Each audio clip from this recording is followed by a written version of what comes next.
Start recording in three, two, and one. All right, and welcome back to the Reserve Squad Midweek Show, soccer podcast covering all things in the EPL. But now we'll include the World Cup as it's going on, and from a bench perspective, we are going to be talking a little bit about, or a lot about, the USA Iran game, and maybe try to cover a little preview, maybe of what we expect to see tomorrow. I'm your host Ben, and I think instead of Havertz scoring a goal yesterday versus Keylor Navas, he should have put one past Noor to maybe knock out Spain, because I think that would have basically broken the internet if the team that had lost the first game 7-0 had advanced over that team that basically beat Yeah. them 7-0. Um, but that said, all jokes aside, I'm pleased to be joined once again by fellow co-host Rex. So Rex, good to see you again. Good to be back and happy USA tidings. Tidings of USA joy. Yeah, because we really didn't know what to expect, and Mhm. now frankly, everything's out the door. Yeah. We have nothing to lose. So and we'll definitely get into it. We think that it's not the worst draw to join to draw someone like some Holland. Despite the name, they haven't necessarily been on the best form, though they haven't really lost under Van Gaal. But Mhm. yeah, we'll get into that. We might eventually be joined by one of our guests, Jeremy. We don't necessarily know at the moment, so if he pops in, we'll find out about that. But we'll get started kind of like what we've done in the past with a story of the week, and I'm actually going to start off with doing a little plug-in for you, Rex, because one of the things we kind of ended with the last show was a little prediction. I said 1-0. I think we both said 1-0, but I was thinking more McKinney maybe being the guy, and you specifically called out Pulisic because you said you didn't see anyone else in that striker line kind of being able to add to goals, and you didn't think it could be anything more than one. So Yeah. congrats. We'll listen to you more for our DraftKings update. Well, I got kind of lucky, but yeah, I mean, I still feel like USA just they're not going to score more than one goal, and now 3 games in a row they've shown us that they can't. So that's still we'll talk about that, but that's still a concern going forward. But lots of positives. Our defense is amazing. We also think our midfield is set not only for this World Cup but the World Oh, Cup in 2026 as well. definitely. We'll talk about those guys more in depth too. We got a lot of young guys, a lot of hardworking midfielders. I was looking at like the distances people have run for this World Cup, and Adams is the number one guy. We have like Musa's up there too. McKinney's up in like the top 10. So yeah, it's good. Good tidings of USA Soccer joy, like I said, and you just got to hope Pulisic and Sargent are good to go, and at least can maybe come off the bench in the case of Sargent. I don't know. It's looking good from just what I've heard from Pulisic and his social media and some of the players on USA. It seems like he's fine and he's going to go, but man, Hmm. I don't know because that injury looked painful. hmm Yeah, I mean, I was Mm. actually amazed he was able to actually last as long as he did, because he was able to make it through the halftime, and we still had basically, because of that huge stoppage, we still had like basically 10 minutes or so Yeah, to stay on. I mean, it was he was horrible. still making runs, and he was still he had a couple touches on the ball, which was just amazing. He was able to kind of just got through all that. Yeah, you could Um, tell how bad it hurt too. Like when he was yeah, there was a breakaway where he just like gave everything, was sprinting as hard as he could, and he just was kind of like wobbling, mhm. trying to like not move that torso as much. So it was inspiring to see though, and I mean, I think if anyone deserves it, it's him, just because he's had this pressure on his shoulders as Captain America for Exactly. years, and it was piled on when he was young too. Like I wouldn't know how to handle that, and he's handled it great, man, and he deserves it. I'm happy. I mean, it was really scary how it was almost destined to be him if he was going to be like kind of the hero, because it reminded me a whole lot of the 2010 with Algeria, when the guy that was basically able to get us through the line was Landon Donovan, who was also kind of going Mm. through a little bit of that, even though Donovan was older at that time. But people were starting to doubt him a little bit too, and then that was basically the Right. World Cup when Donovan showed up. And Yeah. so, Scored a couple goals, a couple big goals. Yeah. Good point. but especially that goal versus Algeria, to get us. I Mm. think we ended up, was it Belgium? No, it was Ghana. Ghana we played, and then Ghana. kind of Yeah. lost. Um, Yeah. I mean, I'm gonna just go a little bit differently. I'm gonna say it's a good World Cup. It's a good bounce back for Africa. We were wondering a little bit about that. Asia as well, with South Korea and Japan going through, and Australia. So it's not just the Europe fun. It's not just Euros 2.0, which I think is good to see. There's been because one thing I was worried about a little bit was in 2018 it basically was Euros 2.0 with everyone Yeah. in Europe kind of going through. It was Europe and basically Brazil and Argentina I think for the final eight. So I do think that's good to see. And some big names have missed out for this. Germany, Belgium. It looks like Uruguay is out. Denmark's out, which was maybe a dark horse for some people. I'll include me. Yeah. I had Denmark as maybe a little dark horse. Yeah. Semifinals I in thought they'd Europe, do well too. and they had a poor World Cup, unfortunately, Hmm. for them. But big for Senegal. Maybe made sense, maybe not. I was high on Senegal until the Mane news, but they were able to pull Right. through it. And I mean, Mhm. good for Morocco. Morocco, that's a cool story. And then Yeah. They got some players too. Ziyech. see, I mean, they have like Mazauri. They have Hakimi. So like, yeah, they're a good team, and they're a fun team. If you're the casual fan, try to watch their next game because they can play, and then they got some players. Man, Ziyech is like probably if he played more, would be one of the better left-footed wingers in the world, and possibly they can cover with a lot playing of time. distance. Hmm. And That's Hakimi's that's fantastic. that's Yeah, another thing that kind of showed up. And you think about what Spain kind of just struggled a little bit versus Japan on the counter. Now Spain had like Mm. 1,000 passes. But that, Yeah, that that maybe isn't the worst matchup. We'll see how that works. Um, and so yeah, I mean, I guess maybe that's another thing to say is you can have 1,000 passes in a game. It doesn't matter if you can't put things away. And I yeah. think there were a lot of people in mind that were basically kind of crowning Spain, being like, "This team's not going to lose. They've broken they've broken international football. Too good." And it looks like to me, it reminds me a lot of what they were in 2018 when they lost to Russia. Yeah. It's still they don't have when they pass, they have 1,000 passes, but they pass to keep the ball. They don't pass to actually try to create scoring opportunities until the very end, Yeah. until the Valley have to. And I think one thing that's interesting is it was weird that Tiago wasn't able to make this lineup. Someone like Koke did, and I think Tiago maybe would have come on in like the last 30 minutes of the game. I think he would have put a couple things together. Yeah, That I maybe agree. He's a line breaker and with passes, and and yeah, they could totally use that you're sometimes. putting so much pressure on Gavi and Pedri. Yeah, And and they're Gavi's too young. 18. Pedri is maybe a year older. I mean, Pedri definitely looks the part, but that's a lot of pressure on Gavi. I Yeah, think, yeah. So, and they're doing anyways, well, but yeah, they need some help. And Morata up top is kind of enigmatic.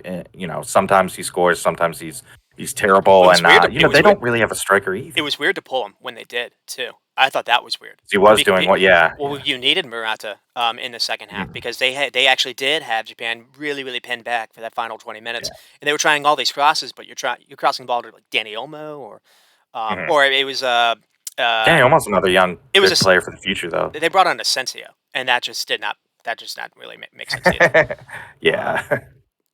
but I mean, do you have another theme to maybe talk about was Belgium? That was a bit of a surprise. Now, I wasn't necessarily high on Belgium because of Roberto Martino or Martinez coming into this. I think you maybe saw a little bit why, and it's simply because he had so much faith in quote unquote old guard, that the quote unquote golden generation, where something we were talking about before even the show was it was kind of weird how you didn't try to maybe play some of the newer guys. Now he did play Amadou Onana in I think the second game that didn't necessarily work out, but someone like Wout Faes of Leicester has actually been really good for Leicester the last like couple of months. So been in really good form, and I think Rex, you kind of agreed. He Yeah. maybe could have benefited. He maybe would have done a better job than necessarily Oudeweld or Vertonghen. Um, Mhm. Yeah, you can't have two older, slower center backs. We were kind of talking before the show. Like one of them has to like if you have an older, experienced one, that's fine. But the other one has to be a little faster, a little younger. Definitely a little faster at least. Yeah, so like that kind of combination would have worked, and it's no secret that Belgium is aging.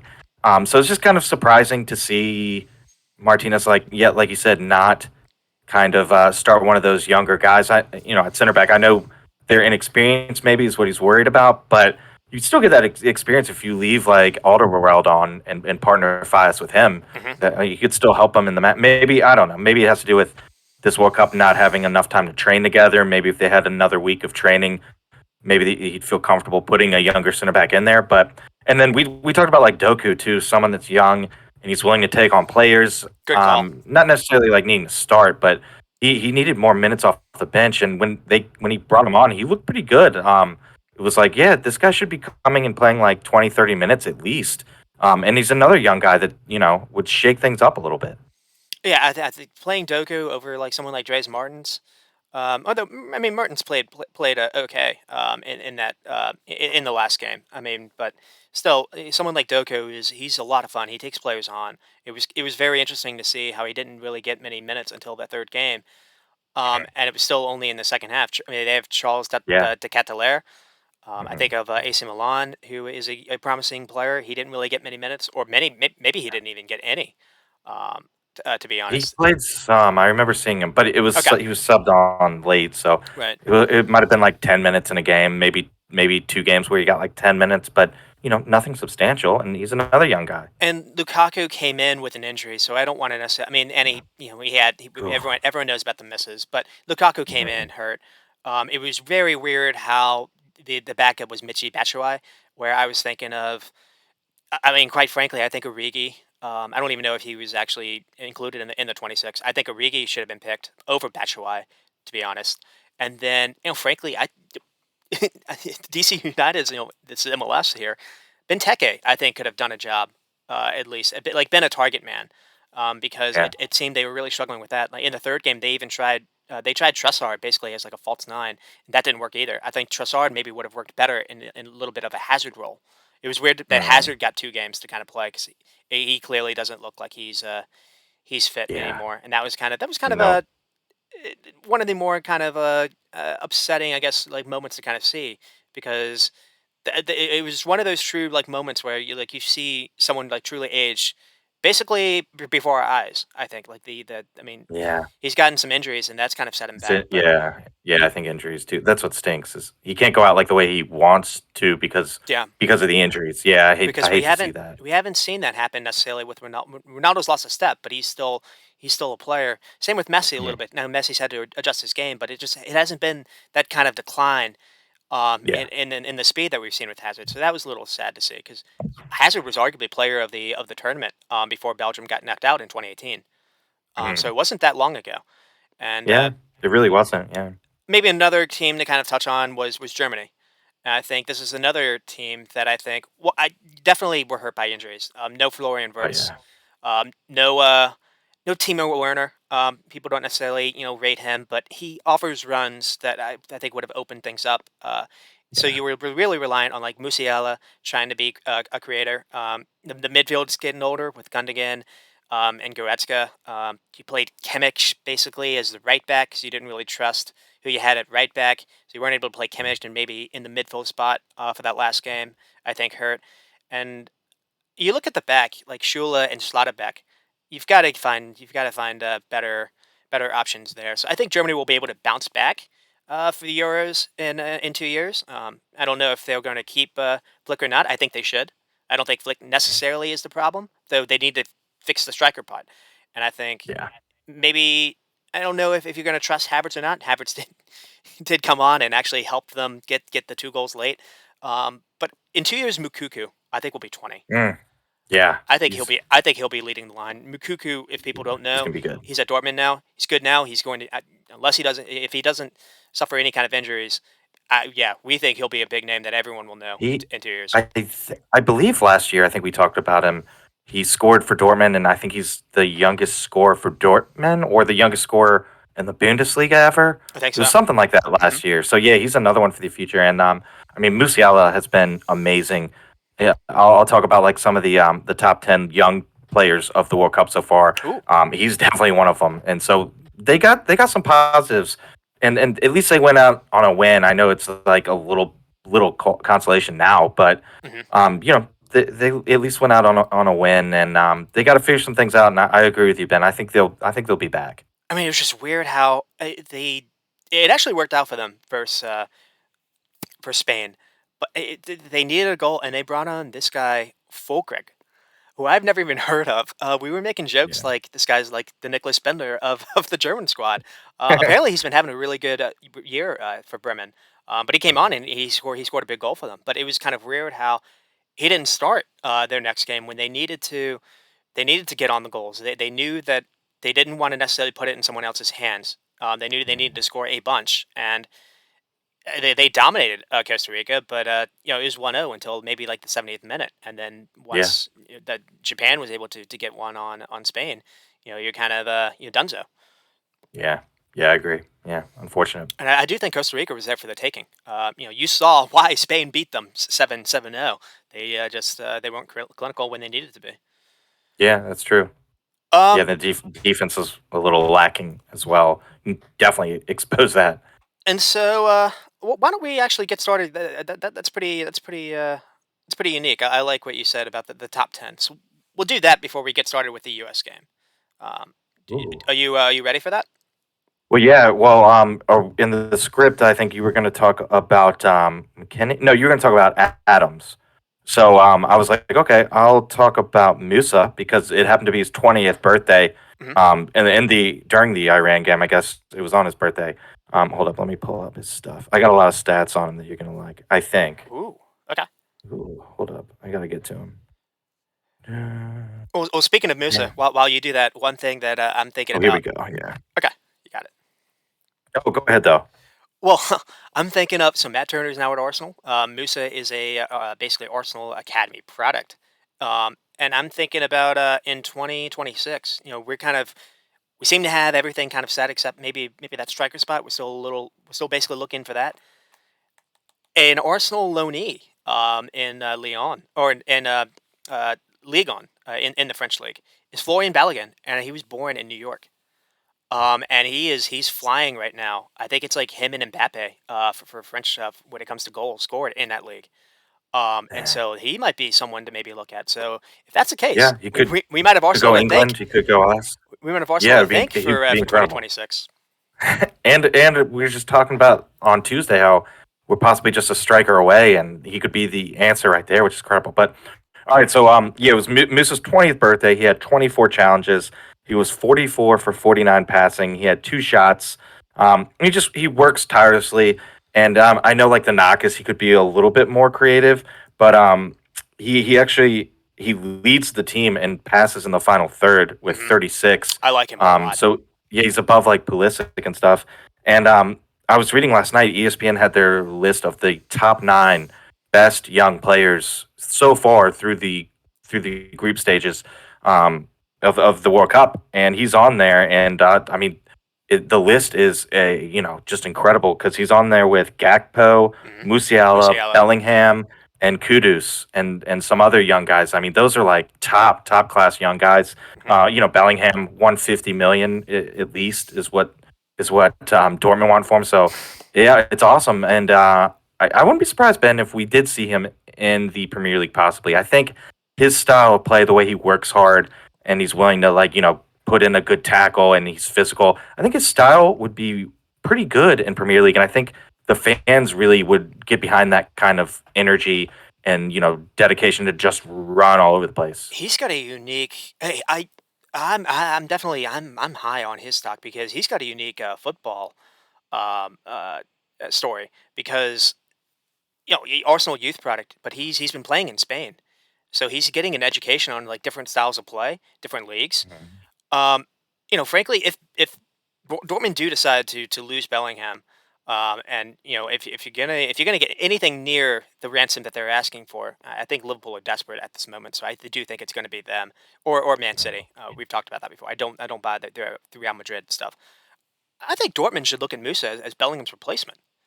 Mm. Um, I mean, frankly, I do agree. I think a team, all EPL teams should look at what the USA's midfield looks like right now. Um, Mhm. because frankly, it's very similar to me what Liverpool have created with Klopp over the last few years. The way that they're able to win the ball back so quickly. Mm. And they're all three are press resistant, I would say. Now, again, Yeah. they're kind of lacking that kind of final ball, but maybe that's the reason why Berhalter likes playing with a false nine. Now, he doesn't have Firmino, Mhm. but maybe you try to get that by having a creative striker that's not necessarily the scorer, because you've got Yeah. everything else that they're offering. They are so good at tracking back. They are so good at covering distance, like you're saying. Yeah. And frankly, the reason why we've advanced is because of that midfield, and I would say it's maybe a top five midfield in this World Cup. I don't Yeah. think that's an exaggeration. No, I would agree with you, Ben. At least like performance wise so far, totally. Yeah. So I mean that's quite exciting, and I think Mhm. that's maybe a good thing to kind of get us started. So we'll go with U.S. and Iran. We kind of talked a little bit about it last show because the lineup did kind of leak, but it was Serginho Dest. It was I have Zimmerman. It wasn't Zimmerman. It was Cameron Carter Vickers getting his first start. That's right. Tim Ream, Anthony Robinson, and then Musa Adams McKinney, and then Weah Sargent and Pulisic. And we kind of talked about it a little bit last show, but I mean, what was your initial reaction to the lineup news? Yeah, it was well, we didn't know if it would be Sargent or Wright or maybe even Ferreira. So I was a little surprised it was Sargent. I just thought maybe he'd go with Wright again since Wright played in the last game. Mhm. But everything else was the same except for Cameron Carter Vickers. That was a big surprise for us when we did the lineup. Mainly just because I mean, Zimmerman has been so good in the air, but he is prone to a mistake or two. So that was kind of a proactive decision and a gutsy decision by Berhalter. That's kind of a decision I like, um, just because I think he was just worried that Zimmerman does possibly have a mistake in him. Mhm. But it's also worrying at first because Cameron Carter Vickers hasn't played, so it's kind of weird to just 2 games in throw him on with Ream and be like, all right, good luck. But it was a gutsy call. There were some nervous moments, but I think it paid off, and it had its positives being able to bring Zimmerman on at the end as a third center back. And he was a beast in the last 18 minutes that he played. He was clearing everything. So Mhm.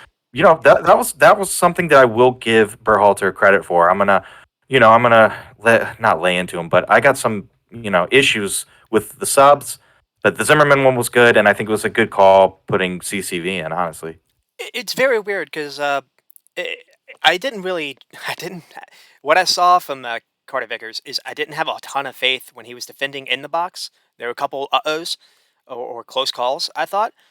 But he seemed significantly better the further away from goal he was. It seemed like he was tighter.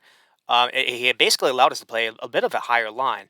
And one thing I was worried about going into the game is I kind of wanted the fullbacks to stay to kind of be defensive, and you didn't see that at all. They were basically our wingers, and at yeah, least in that first half. And it was almost like Carter Vickers maybe allowed you to do that, where Zimmerman maybe would have been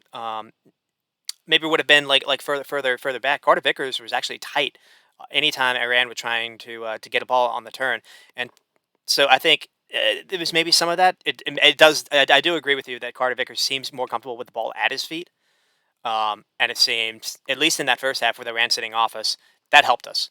Yeah, because he got the ball. Him and Tim Ream got the ball a lot.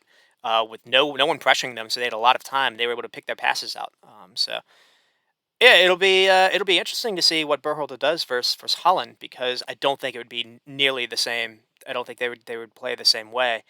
I think they'd probably try to pressure us a little bit more. And who do you like better defending? It seems because Zimmerman did come Mm. on, and Zimmerman was good. Like you said yeah. when he came on. So Yeah, that's going to be a tough decision for Berhalter, but that's good. That's what you want. You want, what good player am I going to put in? You don't want to be like, how do I cover up this weak spot? You want to be choosing between two players that are like giving their all to start, which is it's a good problem to have, thankfully. Other places, where it's not because like Sargent is possibly hurt. So, would you go like Haji Wright or would you put in someone that hasn't played at all, like Ferreira? He hasn't played at all, no minutes off the bench either. So, yeah, and that is just another call up top too. I don't. What do you think's going to happen? that is weird to like you're saying. He's throwing people in without getting their feet wet. In this competition of all, and in some cases, at least Ferreira has gotten a lot of minutes playing with the team, so it wouldn't be the same. Cameron Carter Vickers, Forehand, I yeah. don't think has played in 2 years, maybe 3 years. Mm, like an official U.S. NNT cap. So just throw him in. He at least in that respect he did play well. Um, Another thing I'm kind of thinking about is we've seen Berhalter kind of experiment a little bit. You mentioned the back five for the last 20 minutes. Um, he showed a 4-4-2 versus England. We didn't see any of this in any kind of the group state or any kind of the qualifying or in any kind of the friendly. So I don't know if Berhalter was just kind of holding this back, or mhm, maybe he's just changing it on the whim. But seeing that back five, I am curious if we try this versus Holland. Now mm, he likes having that three in midfield to control games, but Holland's going to probably play a back five versus us as well, and that could be a kind of a way to counter them. mm. Back five versus back five. But I don't know. You Well, have to we'll sit see. one of McKinney, Adams, or Musa though, right? Which Right, would be and that would be that would be a be the tough decision. that would be the negative. Not just that, Yeah. you'd be losing control of the midfield because what Holland's going to do is they're going to play two at midfield. We're probably going to have three, so you can maybe Mm, crowd them. Though they have Frankie De Jong. Frankie De Jong is basically two players in one. mm. Um, but we'll get into the Holland stuff. So we'll just kind of go over our general first takes. I say we can kind of go over the chances later. I mean, what just in general. I mean, what were what were your thoughts after this finally ended? Oh man, just relief. A lot of happiness, but it was a lot of relief because it was nervous, and some of those chances Iran had were just ridiculous. I don't know. It was relief, I would say, big sigh, and then happiness after that. But because like just watching like one goal and we're done, and Iran got pretty close, and the pressure was piling up, and we couldn't really get out of our own half. We couldn't hold onto the ball. If we did connect a pass, we lost it immediately, and the pressure was there again. So like the last like 10 minutes felt like it was like a month long for me. But Yeah, it did. yeah, so yeah, it was happiness after that, like just initial, like I got the shakes. I was so nervous, kind of thing. I mean, it's funny. I do think that Iran got the first half seriously wrong. If you because I rewatched it last night and they were sitting back. They were sitting off us pretty much the entire first half. And I guess they're trying to basically defend with basically all 11 essentially behind the halfway line. And then if you can get a mistake, if you can get us kind of trying to have Dastler Robinson kind of forward, maybe you can get a ball over the top. And they did try that a bunch. Just the problem was They not did. it wasn't necessarily coming off. And one Yeah, thing that they was overhit it interesting some to Turner, thankfully, or is underhit it. Yeah. yeah, one thing that was interesting is the coach ended up taking off Selman Asman, the Bayern Leverkusen striker, for Godos of Brentford. And I was kind of surprised by that because basically it was just Taremi by himself, but it seemed Taremi was better by himself, and Godos came on. He was very good. One thing I wanted to ask Jeremy is what did you think of Godos because we haven't seen Yeah. him much for Brentford, and I don't know Hmm. why because he's been Brentford have had so many of these games where they haven't necessarily been able to find that creator. They've been missing someone like Ericsson. Yeah. Damsgaard hasn't necessarily been the player for them. They've been missing a controller, or he's not really a controller, but they missing someone creative, someone to be able to make some runs, kind of disguised runs, and someone to be able to put some good crosses in. And Godis did that. Godis was a threat when he came on. But I think for Brentford, he's just too inconsistent because, hmm, I mean, you didn't really see him much last year either. But the year before that, when they were in the championship, he played more. So I don't know if maybe in Thomas Frank's mind, maybe he's just not good enough to play like every day in the Premier League. But yeah, I mean, this might give you just a little glimpse of what he could offer. With regular playing time, and maybe that's not at Brentford. Maybe he needs to move. But yeah, he had a couple chances. His finishing boots weren't on, I would say. But other than that, like he was getting in dangerous spots, and he did have chances. So yeah. yeah, I mean, he changed the game for Iran. He was a bit of a spark off the bench. It was significantly more different than Asman. He had a header that went over the bar. He wasn't able to keep down, and then I think he had a Oh shot. It, gosh, it yeah, might have been yeah, he had a shot. that might have been a foul before that, so maybe it wouldn't have counted. But he shot the Mm, shot from close, and he hit it wide, thankfully. Um, mhm. but I think the thing that was surprising to me was just how much in every single game. it's been the first half has been the same for us. We have straight dominated. I do put that down to our midfield. Um, Yeah. but it's weird. Unlike with England, the second half to me was very similar to what Wales showed. And I Mm. think this was a problem, basically for two reasons, and it was basically the same reason, uh, because once Iran stopped sitting back and started actually pressing us a little higher up the pitch, so our defenders did not necessarily have nearly as much time on the ball. Had to make quicker decisions. Midfielders likewise. But another thing too was Iran, instead of going long, I think they only had like 144 passes in the first half. They had like 280 in the second half. Um, Mhm. Iran were much more uh, careful in their build-up. They didn't just try to go long. They actually tried to work the ball up the field, and then what that allowed is that allowed their fullbacks to get a little higher up. And there's a guy specifically. I'll try to say his name properly. Raheem. I'll try to find it. Raheem Rezalin. He got so many more touches and crosses in that second half than the first, and he was just basically defending. Oh, they're right He back. wasn't Yeah. basically leaving Iran's like I don't know penalty area in that first half. He was much more offensive minded, and once that happened, we had issues. Dest had basically an overload issue. Brendan Aronson did not know necessarily who to mark, but I don't know if Pulisic necessarily would have done any different because he didn't versus Wales. That was a big problem to me. So when I think of what what Holland can offer, is if they play with a wingback, they can maybe do the same thing. Because another thing that's a problem with Holland is it's not going to be Wales back three. It's going to be people like Timber back there, who's very skillful on the ball and very quick. Van Dyke, yeah, Timber. I mean, the lit Okay, is a possibility. Aka, yeah. mhm. So, and that's the worry for me is like, not that we're like Netherlands, but Netherlands and the USA like have been rock solid defensively, so far in this tournament. And I mean, we're having trouble scoring, and Netherlands don't concede very often. That is something that definitely worries me because I mean, if we can score one goal against Iran.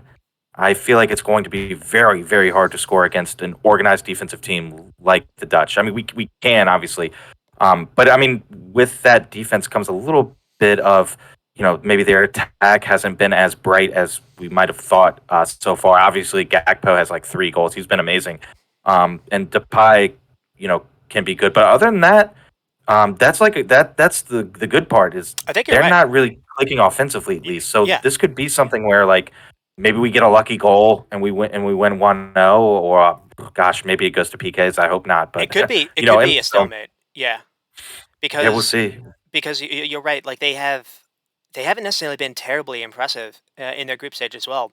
Um, Mhm. you know, they had 700 or something passes versus Qatar, but they struggled for Senegal to score and to keep the ball, and they really struggled for Ecuador. I think they only had two shots all game. Um, Yeah, Ecuador and just pressed them really well yeah, too. and that's something we can do. It'll be that'll you can all it can't it does feel basically stalematey, Mhm. which is a positive. Now, if it does become a tactical battle, the one thing you worry about is Van Gaal being able to make second half decisions versus Berhalter.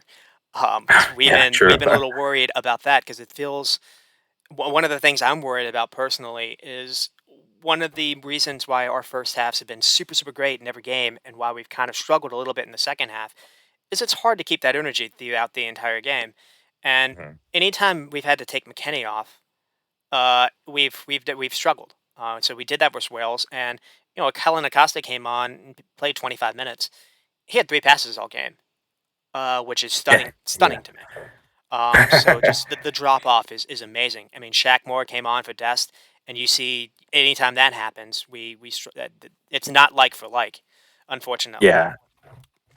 Well, and then we didn't have the ball that much, and we needed someone that could control the ball and could kind of control the game. And Giovanni Reina's right there on the bench, and he's that player that can 100%. kind of do that. He's also the player that could spark something. So he's only played 11 minutes, one match, 11 minutes. I start to like think that maybe there is something going on with him and Berhalter.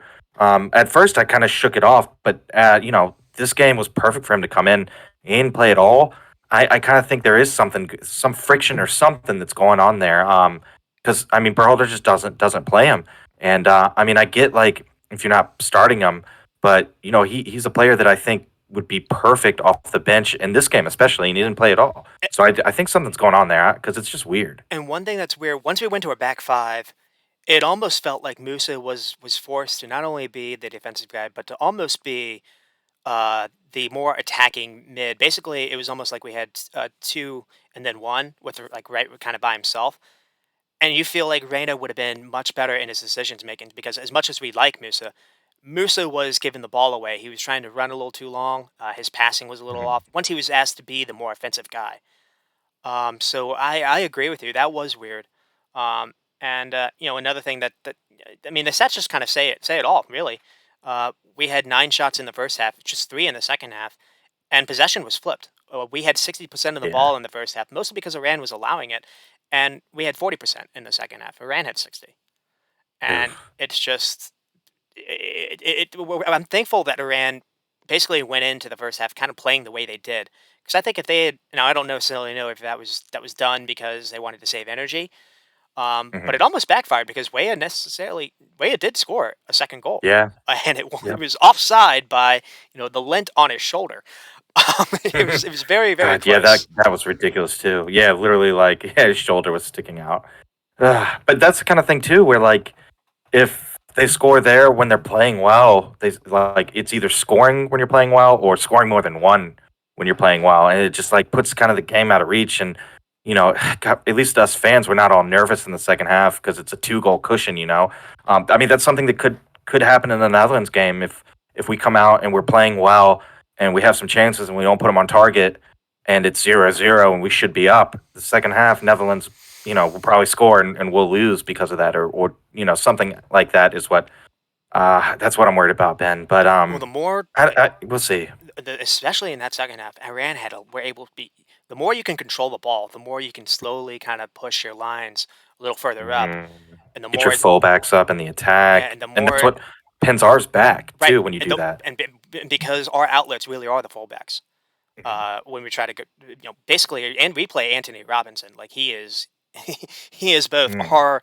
our left back and basically our left winger, Yeah. at times. And when he's not able to be that outlet going forward, it's not going to be Pulisic or Aronson. Um, yeah, we struggle a little bit. And the thing I'm kind of worried about is if we are pinned back versus Holland, they are able to kind of keep the ball a little bit more in that second half. Holland's got players that can, someone like Depay can be clever in the box. He Mhm. can make us try to, he can make us try to stab, and I'm worried about a little bit of that. Zimmerman was kind of got at. Cameron Carter Vickers looked kind of a heavy feet when he was trying to defend. I think we got lucky with Taremi. So that'll be kind of something I'll be nervy about. But I mean the stats really are wild. Once again, we're 1 for 20 crossing the ball. And Mm. I actually thought Yeah, the that's a I thought the bad stat. I thought the balls we were putting in were good. Yeah. So it was People just just weren't running in. Yeah, yeah. there were a couple bad balls. Like Pulisic had like a couple bad corners again, or at least like the first corner was bad.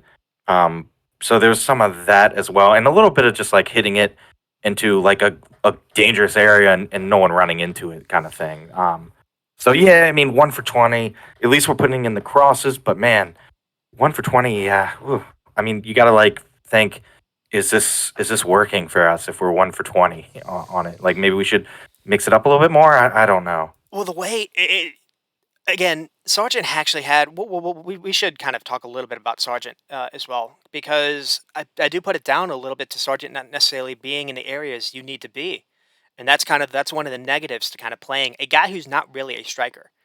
To kind of force him into this role. Now, that said, he was better in this game. He was much better than he was versus Wales. We've touched on the touches, and you actually you wanted me to put in the script the touches that he had because it Mhm. was it was 18 or 19 versus Wales, and Yeah. Haji Wright was Mm. kind of the same versus England. In this game, it Yep. was 35, and I thought he was much better holding the ball up. Yeah. He was excellent with He that. was dropping deep. He is a good presser, and he was making good runs. Just his problem is he wasn't making good runs in the box. He was making good runs Mm. elsewhere, which I think Yeah. was an issue. Yeah. That's true. His hold up play was really good though. Mhm. But yeah, I mean, we just need a little bit of a finisher at striker as well because holding the ball is great.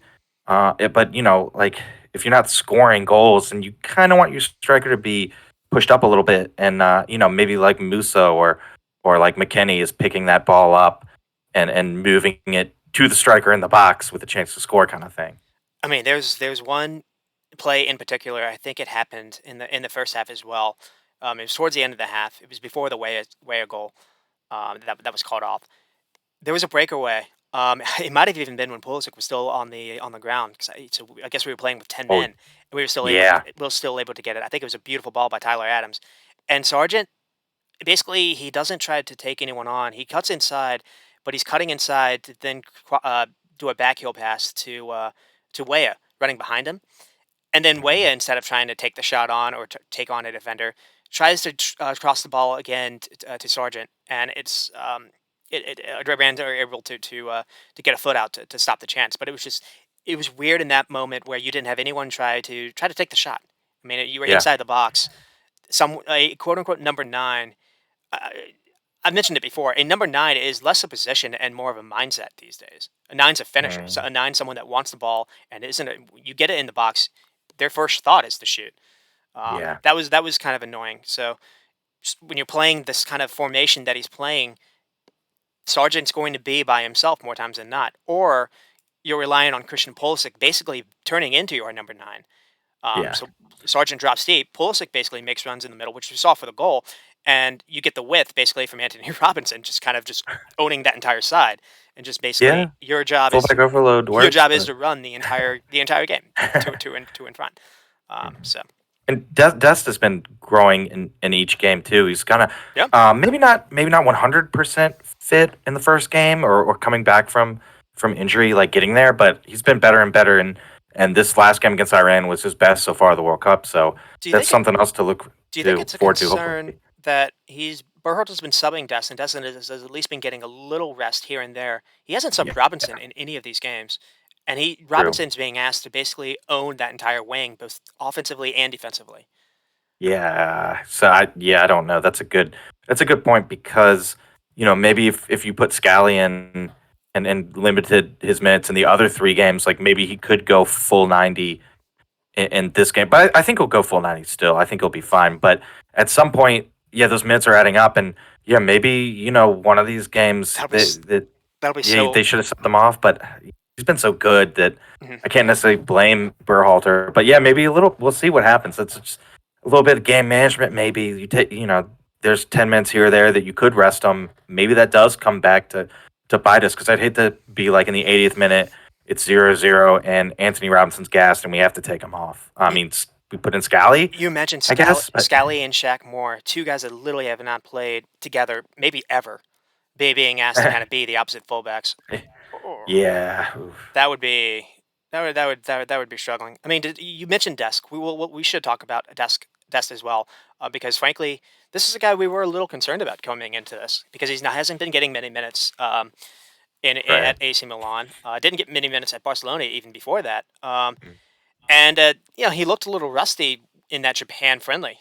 So coming in, we were a little worried about this. And man, has he been spectacular. And Oh yeah, frankly, his role I thought was different than what we saw versus England. And I don't necessarily know if this was because he was playing back because Zimmerman is not Zimmerman. necessarily as good on the ball. So basically, Dest was kind of the third center back at times. In this game, he was basically the right winger as well, and he was not only for the goal that he's able to make this clever run. He was doing this a lot that Iranges were not marking at all, thankfully. Mhm. So Thankfully, and it was a great header for that assist, and we needed that's something right. like Yeah, he that. got the assist. Yeah, Yeah, yeah, he's been getting better and better, and yeah, maybe he's showing too that he deserves some more playing time for his club. because they have Thierry Hernandez for left back, so that wouldn't be Dest. But I don't know who AC Milan has for right back. But yeah, the Can't form he's remember. showing, why not? Yeah, Um, though AC that's Milan what's nice too about the isn't World Cup. necessarily hurting it in their league. I think they're only I think they're second place to Napoli. But Yeah, actually, I shouldn't really comment because I don't really follow Italian football that much. Um, one thing I do want to say before we actually do kind of get into the game is that Pulisic goal was, I mean, it it's insane. It's amazing he's able to put his body in the line for that. But two, Mhm. I remember a chance very similar, basically from the same distance, where the goalie was also coming out. So it wasn't the easiest chance in the world, but it was in 2014 with Chris Wondolowski, and just Oh yeah. Pulisic isn't Wondolowski. He's not this, MLS guy that's only played in the MLS. Not to necessarily go after that league, but it matters. The Yeah. quality in a player matters in those moments, and And moments like that for sure. because Yeah. the ball bounces high, Pulisic's got to jump to get the ball. Easily could have hit that He over. Easily And I feel like he knows that he's going to get like wrecked by flattered. the keeper. Right. Yeah. And he doesn't care. Yeah, that's what I love about it. And again, like all this pressure is on his shoulders and it's great for him to be able to deliver and then did you see how happy he was like in the team hotel? He managed to I think That was great. beat the team from the hospital to the hotel and was able to greet them coming back from the bus to the hotel and was just so happy. It was awesome to see and I mean, that gave me some hope too that he'll be okay, but we'll see. I mean, obviously, I'd rather have him healthy than Sargent, I would think, but hopefully both are healthy. Yeah, I'm because I've definitely have egg on my face because you talked up Pulisic as maybe being the difference maker, and I was thinking if Pulisic stinks it up, I would rather have Aronson, and I got my wish. Aronson played in that second half, and Aronson had a couple good moments. He had a couple good balls, um, but Aronson was not as great defensively as I would have wanted, which is wild because Yeah, he's good. He's good with leads, but it did seem it just took him a little time to kind of get used to it. Now at the same time he's only had a few minutes to kind of warm his feet versus England. So yeah. it's throwing him into the bus, into the firing line without a whole lot of prep. And so, I mean, maybe it was just a one-off, but I was a little necessarily concerned. I was a little concerned with that because it doesn't seem like they're necessarily the same player. Aronson, he's his own kind of guy. He likes the ball to his feet too. But Pulisic in this game was making. It wasn't even before the goal. He was making runs forward. It was almost like Berhalter told him to basically be that striker, basically be that man in the box. Aronson wasn't doing that. Yeah. So if Aronson does have to play over Pulisic, we're going to have to adjust how Berhalter's been doing this little system of his. Um, hmm Well, it worked well too with if Sargent's going to drop deep, one of your wingers has to make the run, so that was yes, syncing up very nicely. And then, unfortunately, both those players get hurt yes. and are questionable for this game Saturday. So yeah, that's a concern. But yeah, I mean, I think we'll see. I think we'll at least see Pulisic. I think Pulisic will be pretty good. Because did you hear, by the way, that just one of the team physios, just by chance, happens to specialize in pelvic injuries and pelvic bruises, pelvic fractures, things like that. So apparently, like they were working on him like immediately trying to get him ready for this game, and they got trainers that know what they're doing and one that specializes in this. So that was kind of a that made me feel good at least, and I think we're going to see him play. If I think we'll see him start, but if he doesn't, I think he's going to be good enough to come off the bench. But yeah, if he doesn't start, is it Aronson? Is it Reyna? I mean, who knows? Lots of questions. Oh, that would be funny if it's Reyna that's played instead. Just gives Reyna, yeah. Um, yeah, I mean, I was a little concerned that he actually played that final 10 minutes because sometimes you can kind of aggravate it. Oh, Because yeah. you can play kind of adrenaline can make you do some crazy things. And you know, I guess maybe they were able to get the swelling down because sometimes that can be an issue too. Um, yeah, I've heard day to day. I mean, the Sargent thing looked really rough too. The way he landed on that Yeah. knee, and he was. And he's apparently day to day. It looked like he was dealing with a back issue.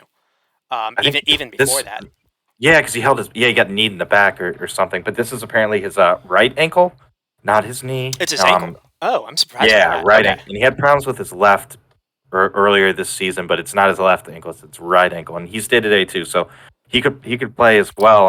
if it's his I don't know ankle, why I feel a little if less optimistic about him starting, but if it's his ankle, I'm less worried about that. To be honest, you can tape an ankle. Um, yeah, it's his ankle. So so we'll see. that'll be interesting to see. I mean, to touch on this a little bit more, does Haji Wright maybe benefit more in this 4-4-2 that he played? Because maybe that's the reason why he looked better versus England than when he came on.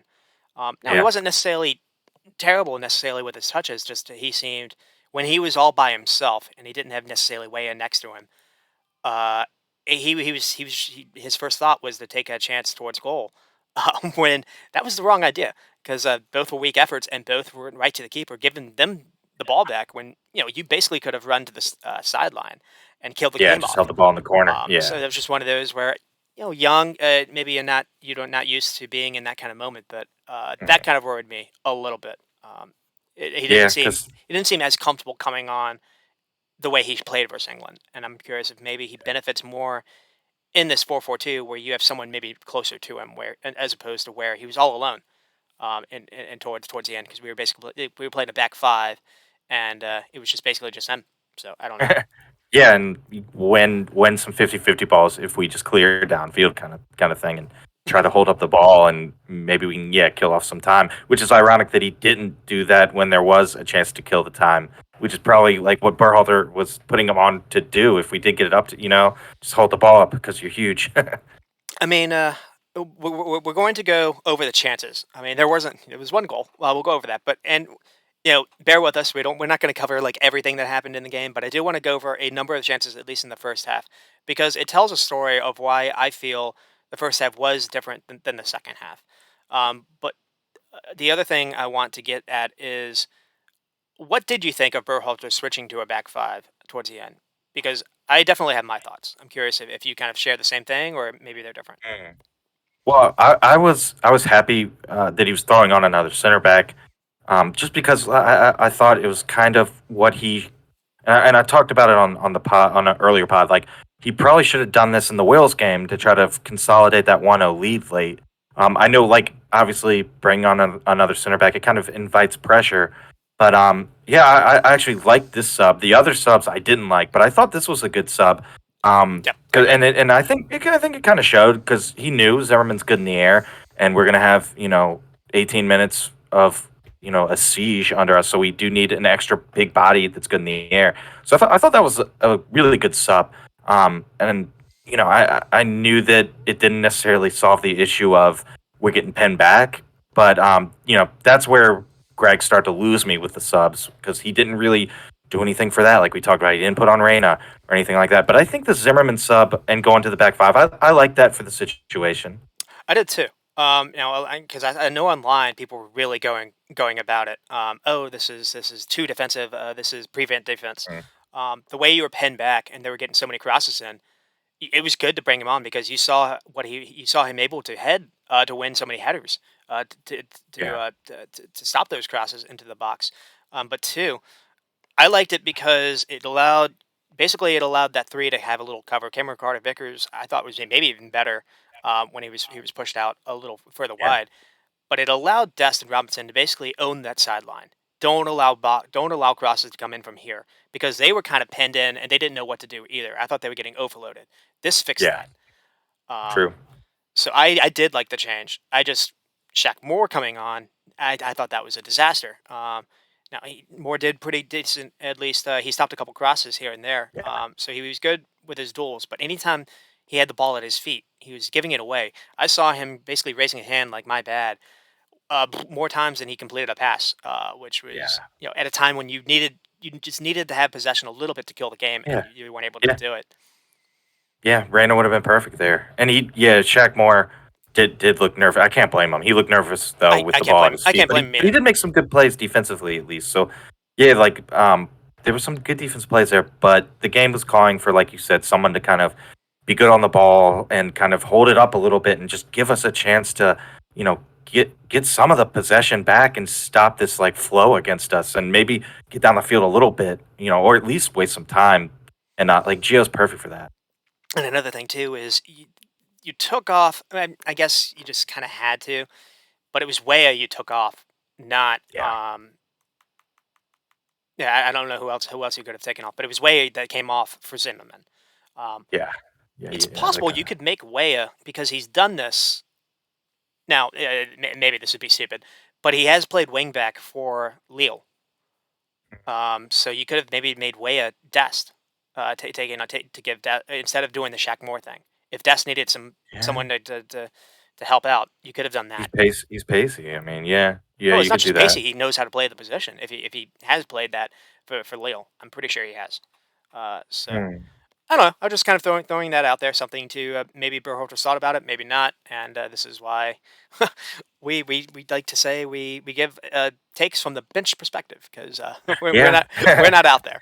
And Um, Berhalter, he's got a lot of tough decisions to make tomorrow too. I'm not envious of that because even with the injuries and you got talent on the bench that people think are should be playing more. I mean, he's got a lot of tough decisions to make. Like Zimmerman and CCV. That's a really tough decision.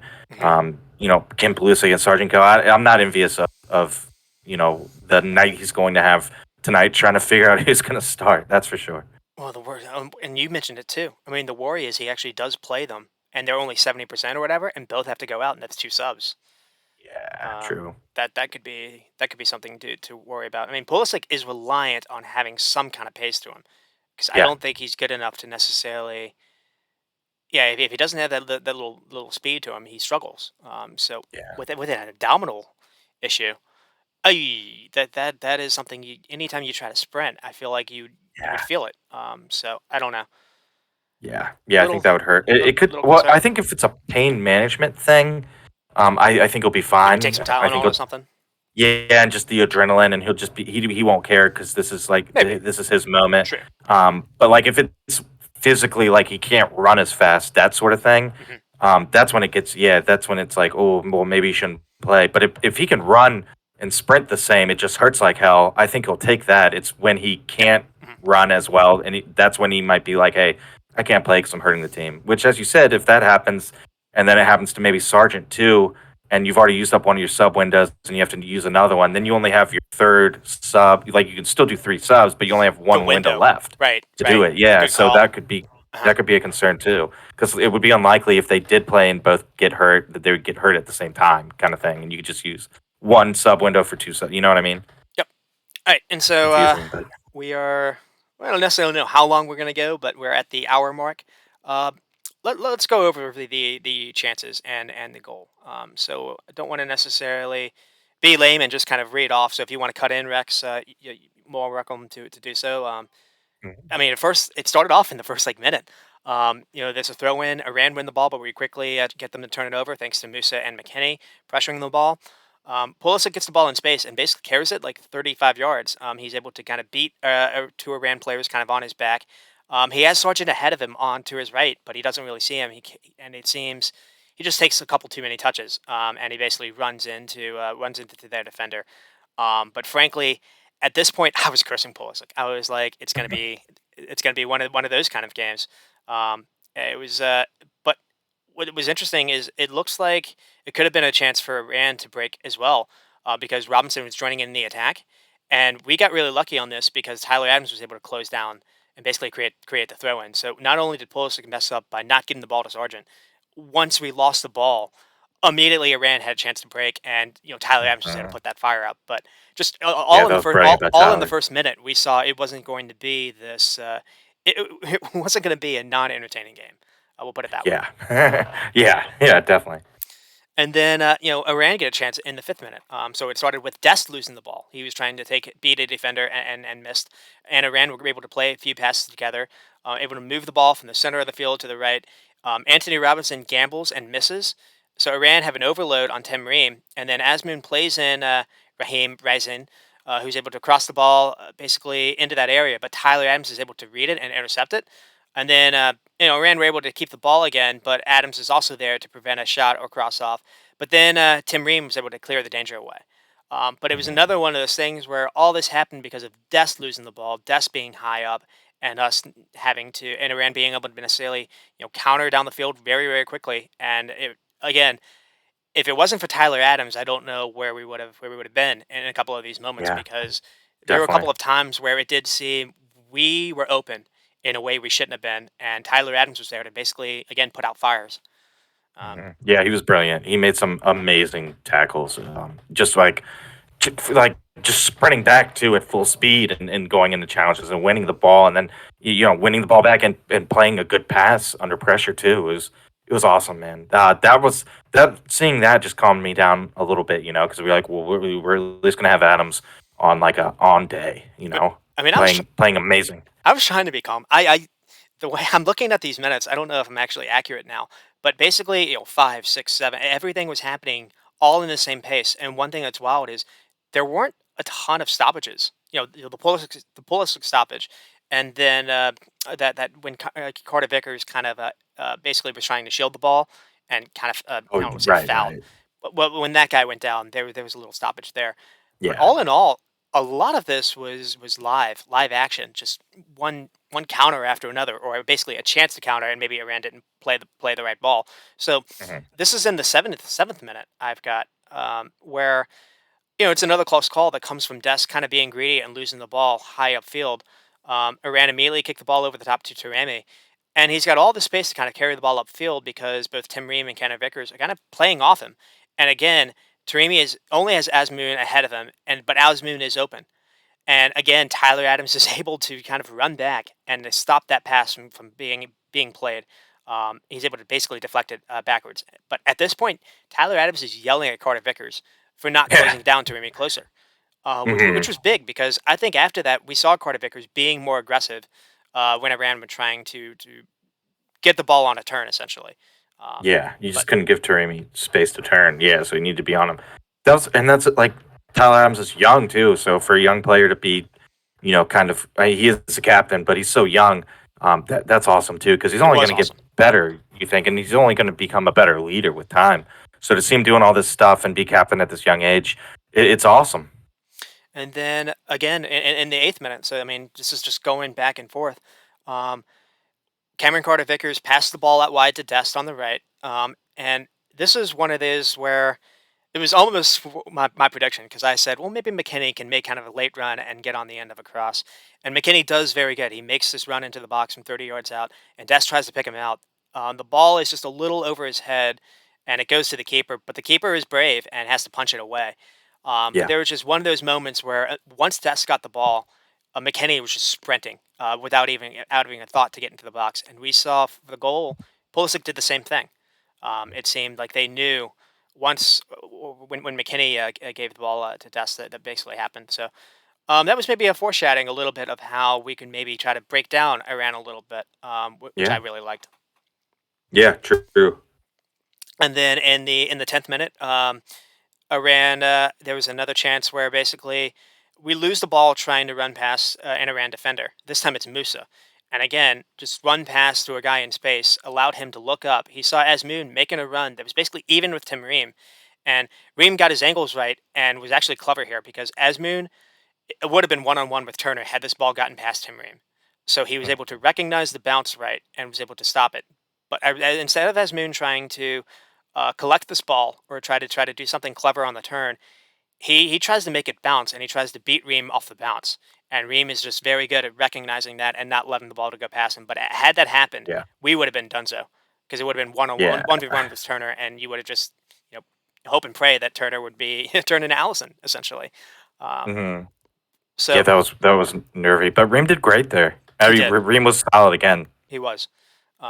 Once we get done with it, I want to actually ask you specifically about Tim Ream because he deserves his flowers definitely. Um, Hmm. And then in the 11th minute, again, so the first, 10, 15 minutes, it was very back and forth. Not a lot of shots were happening, so the keepers weren't necessarily being worked, but it was requiring last stitch defending by both teams. So in the 11th minute, we're able to quickly get the ball to Weah on the wing. He passes it to Musa, who tries a long cross into the box that finds Pulisic making a clever run. So this is, again, kind of similar to what happened for the goal. But Pulisic's only able to get kind of a weak header, and it goes right to the keeper. But again, it was one of those things where you saw basically Pulisic knowing to make a run into the box, maybe not necessarily trusting Sargent to kind of be there, because too often or not, Sargent wasn't there, which was a little. Yeah, That's the one maybe negative to his game. Um, yeah, I would agree for sure.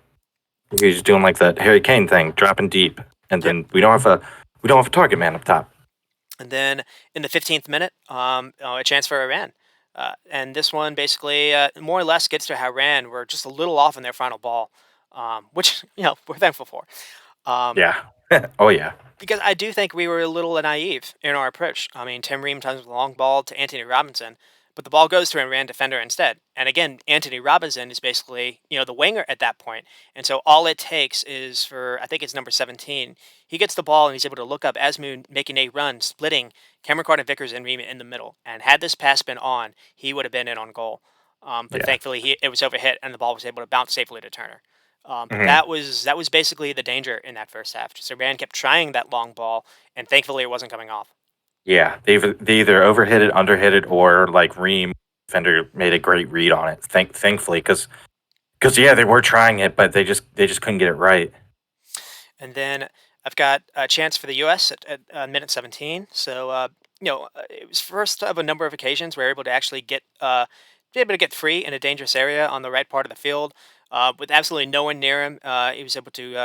I think it's Dest able to get a dangerous cross off, and the ball just misses way at kind of diving in. The keeper is able to punch it away. Just kind of wanted to you get a couple of those chances out there. I think we got a couple more, and then we'll get to the goal.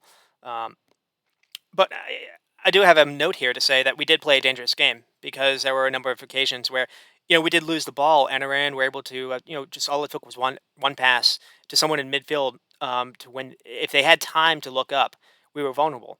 Now Yeah, the times we were able to close them down, was good. Our counter press was very good this game. This didn't happen every time Iran got the ball.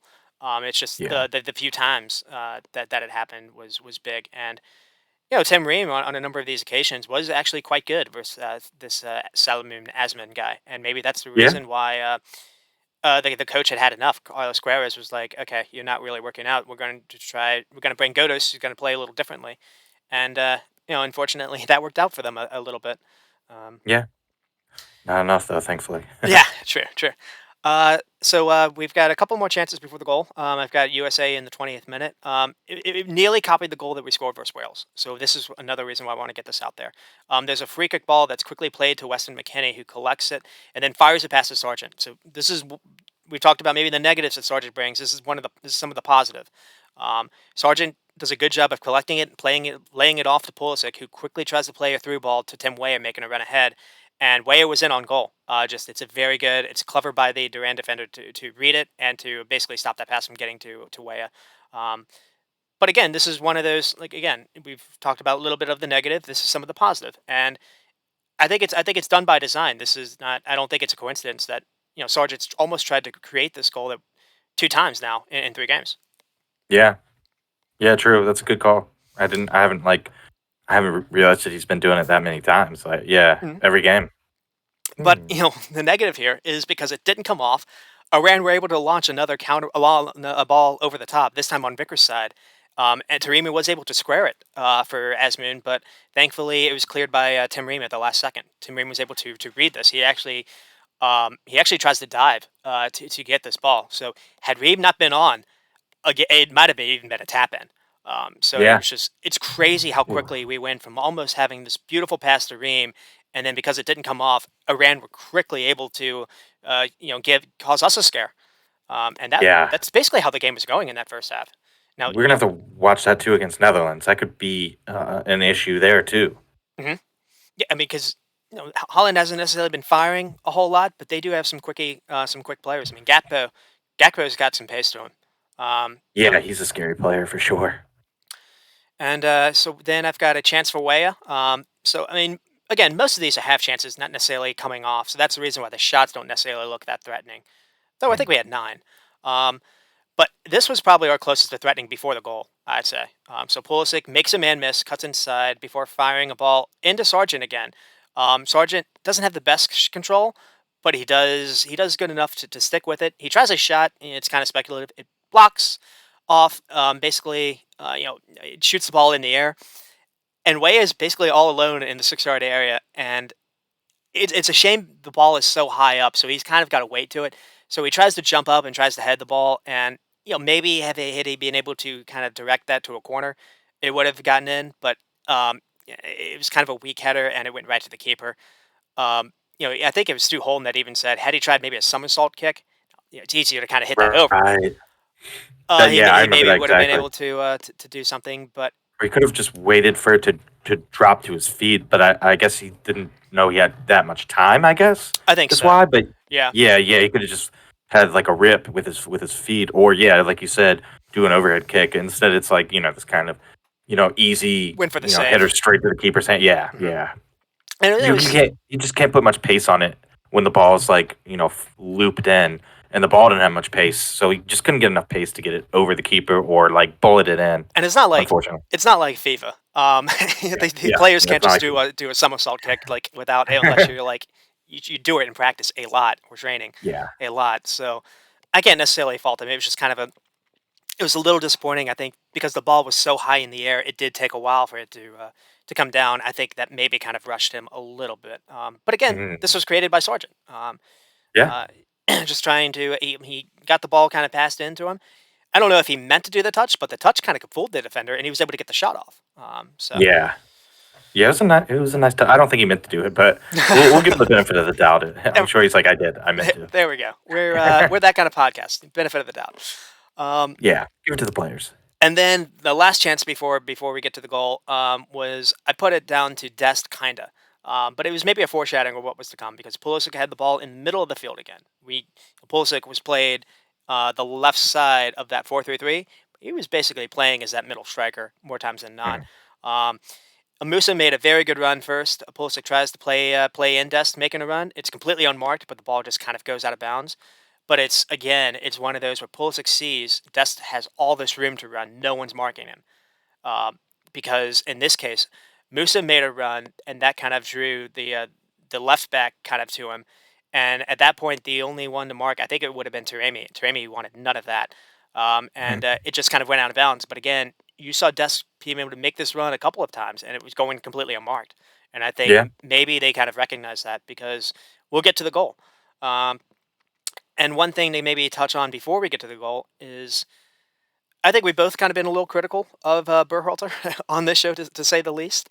But one thing I did want to I put in here in the notes, I do want to give him a little credit yeah, here, is since he was hired, and he's gotten a lot of stick for this over the years, is he came in with this mindset that he for this tournament he wanted us to be able to build possession from the back, and that's where this goal basically comes from. And it's taken some growing pains. We lost some games because of this. Uh, we were because in the beginning, I don't know if you remember, we were just he's asking players that maybe don't have this in their skill set. They were just passing yeah, the ball to the other team, and we were giving away goals because of this. But I don't think this goal happens without some of those headaches and growing pains. So he yeah. does deserve credit Takes for that. time. Yeah, because Yeah, yeah, and he's done his job. He got us to the World Cup, and he got us out of the group. So I mean, he's done what we asked him to do. But yeah, it's just like further down the line, do we think he's the guy? Or if he's not, it seems like he's done enough to keep his job at least for the time being. Just getting us through the group stage is an amazing job. So I've yeah, I don't always yeah. necessarily know where the future lies, but yeah, we gotta give him props. He's done a good job with the defense. The defense, only conceding one goal and no Mhm, goals from open play. That was a PK to Bale. So yeah, he's done a lot of good things. I know we are critical of him, but mhm. yeah, he's done a really good job and just getting us out of that group and getting us qualified after not making the World Cup for years. It's just he's done a good job. He does have his he's a little MLSC. He does have his limits, I think. Maybe there's someone else that can kind of take us to that next step. But he's taken us, he's done a really good job and he's taking us to that next level at least. Well, I'm curious if you maybe agree with this or not. I've always kind of compared him a little bit to Ali Solskjaer of Man Mm. United, where he's kind of taken over I won't say a club. He's taken over a team in transition, and he's set up the next guy to be very, very good, to be very, very Yeah. successful. Um, Yeah, I would say that for sure. because we're Because they're kind going to of have, hopefully, they'll have a good defense and they'll have that midfield because that trio that works foundation so that hard. foundation is set where it maybe wasn't when he did come in and took over for was it Bruce Arena at True. that point? I think it I was. think so. Well, Yeah, I we think had like so. some caretaker guy for like a year. Yeah, Um, yeah. We weren't qualifying for World Cups. We had the rosters were always constantly like completely different. I remember too. It was just trying to figure out like what do we have? Let's give as many people an opportunity in some of these games, and it was hard to like actually get a solid 11 to play consistently with each other because the rosters were changing all the time. And I remember we started off qualifying really terribly, and that's the reason why they were finally like, "All right, Klinsmann, you're out." Um, but one thing I definitely remember is basically the biggest difference that Bruce Arena did that Klinsmann didn't is Christian Pulisic went from being 17 to being 18, and during that summer window or winter window, he started captaining, playing a little bit more for Dortmund, and basically Pulisic kind of helped us at least. You know, we had a spot to qualify for that World Cup, and weren't able to get a result versus Trinidad. But we Yeah. were in a situation then, and a lot of people have tried to go at Pulisic for, oh, you're the wonder. I think Lawless was like, oh, you're the wonder kid. I'm not going to call you that because they weren't able to beat Trinidad. He scored in that game. It wasn't on him. Yeah. Like Tim Howard Yeah. let a shot beat him for like 30 yards, from what I remember. Mhm. It was stuff like that. They were complaining about the pitch like being like soaked. I it Oh, wasn't right. it wasn't Yeah. on Pulisic for not qualifying. Um, Right. Right. Right. Yeah. Definitely not. No. yeah. Yeah, he was like the only good like attacking player at times. And I feel like we were playing like we were trying to like fit like Gomez and Omar Gomez, a little bit Oh, in yeah. some of that. Gosh. I think it's Chancey Zardes and maybe leading on line. We were trying to still do Altidore. It just wasn't working.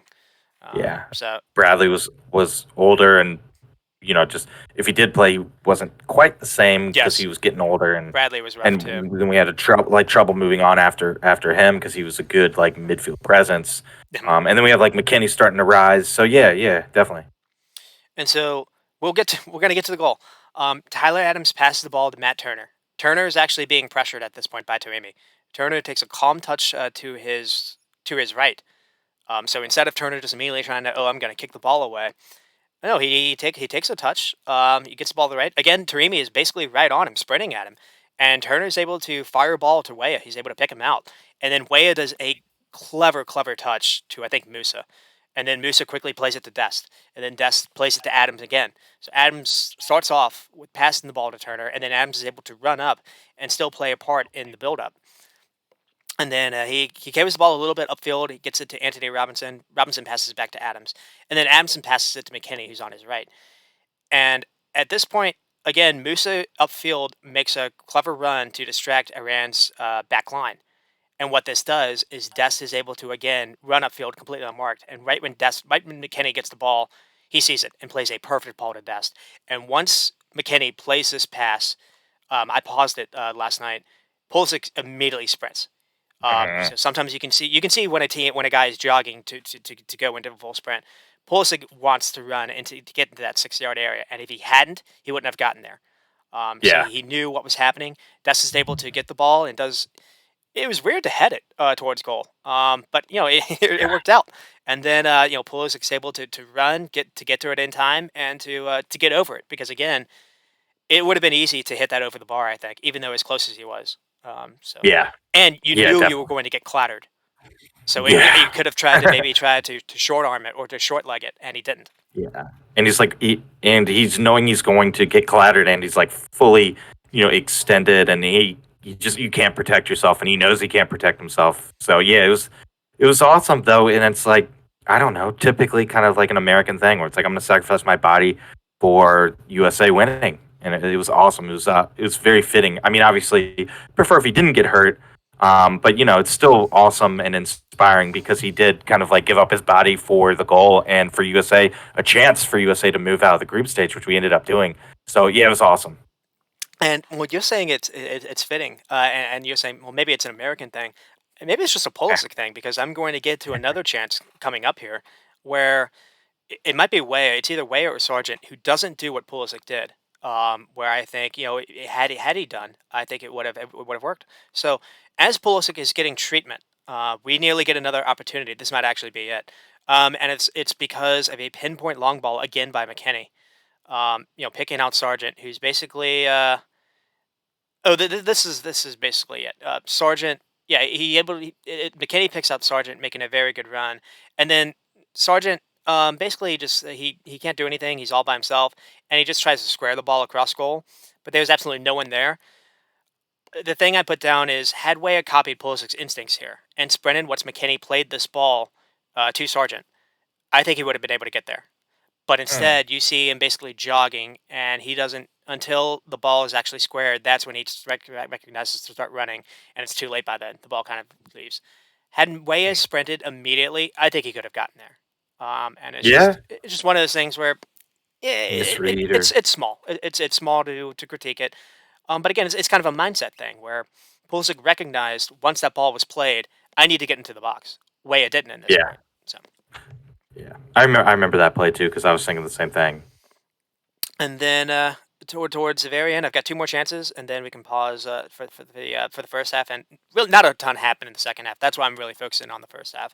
Um, I've got it for Sargent and Wade. We kind of talked about this a little bit. This was when they basically had almost a counter to themselves, and they just played it to each other as opposed to either one trying to take it on, which was kind of annoying. So that was that chance. And then Way it does score, but it's offsides. And the only reason why I want to highlight this is, again, it's a brilliant ball by McKinney. But another thing too is Matt Turner is again under pressure, and he's composed, and he feeds a ball to McKinney in the middle of the field. And it's one of those things where a keeper under pressure, if he's not comfortable like looking up the field, he's not going to play this ball. He's going to kick it out of bounds. You see Lloris kind of do this a lot to kind of Yeah, pick on someone. I don't think Matt Turner would have been able to do this a year ago. So I think you can credit maybe Arsenal what he's been able to do in the training. Maybe he's watched the Ramsdale with the ball at his feet. But again, I agree. Yeah, this chance comes from Turner not freaking out and kicking the ball out of bounds. This comes from Turner playing a beautiful pass to McKennie in the middle of the field. McKennie carries it a little bit, but he sees Weah kind of making a clever run. Behind it's almost like an angled run because he's running from the wide area to the middle. Making a run off the shoulder, and the ball is played, and Way is able to finish the chance, and it's just again the lint on his shirt is apparently offsides because it's close. yeah. Um, It's really close. Ooh. but all of these chances came from a ball from McKinney. I wanted to kind of get that out there too, because some people weren't necessarily thinking he was playing a good game. Maybe they were saying, "Oh, Gio Reyna should be on instead of him." McKinney was excellent in this game, and it's just kind of unfortunate he wasn't able to go the full game. Yeah, yeah, definitely. And so, I do have a thing to say. Pause. What did you maybe think of the first half? I kind of asked you a little bit before, but I mean, do you have any other comments you want to add?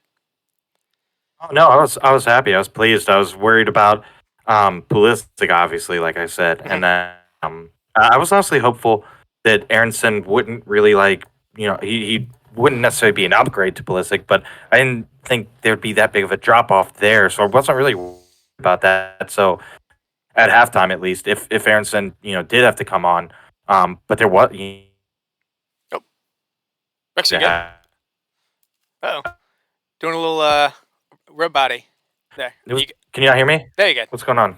I don't know. You went like my computer kind of went a little freaky. I think you're good now. Yeah, am I good now? Am I Yep. robot-y? No, Or what I was the think it was last thing you heard me say? I think it was on my end. Just you talking a little bit about Ooh. you worried about Pulisic and Aronson, kind of Aronson not being able to do the job that he did. Nope. Now you did kind of go out. All right, I'm going to pause the recording.